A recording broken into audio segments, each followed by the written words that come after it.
Hello, my name is Leeza Moldavchuk, and I'm a second-year PhD student in the Department of Earth and Environment, as well as a second-year urban trainee at Boston University. For my internship, I collaborated with the World Resources Institute to address urban heat exposure. WRI is a global research nonprofit that works to address global challenges pertaining to food, forests, water, energy, cities, and climate. As global temperatures rise, extreme heat increasingly threatens human health.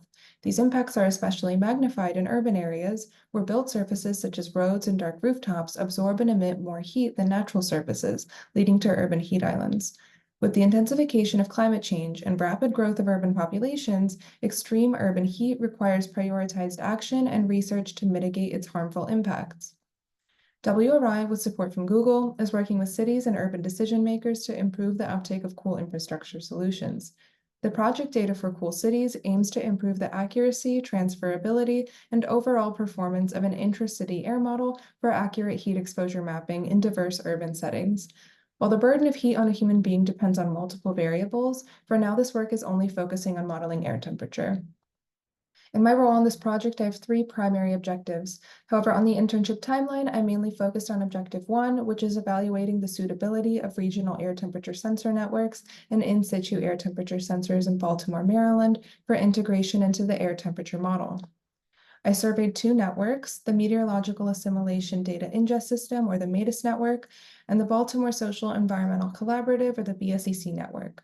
I was fortunate to have the opportunity to meet with Darren Waugh, the scientist down at Johns Hopkins who deployed the BSEC sensors, and I learned that most of the sensor locations are based on community partners in Baltimore, focusing on underserved neighborhoods. He expressed that he's interested in expanding the network and finding undersampled areas from the perspective of mapping and model evaluation. We decided that it was in both of our best interests for me to analyze how well the current and future BSEC stations capture the overall distribution of key land surface features and properties in Baltimore. The primary property I analyzed was albedo, or the reflectivity of a surface. I found that both the current and future BSEC networks represent Baltimore's albedo very well, but that there was not enough sampling of very high albedo values, which is the case for many air temperature sensor networks.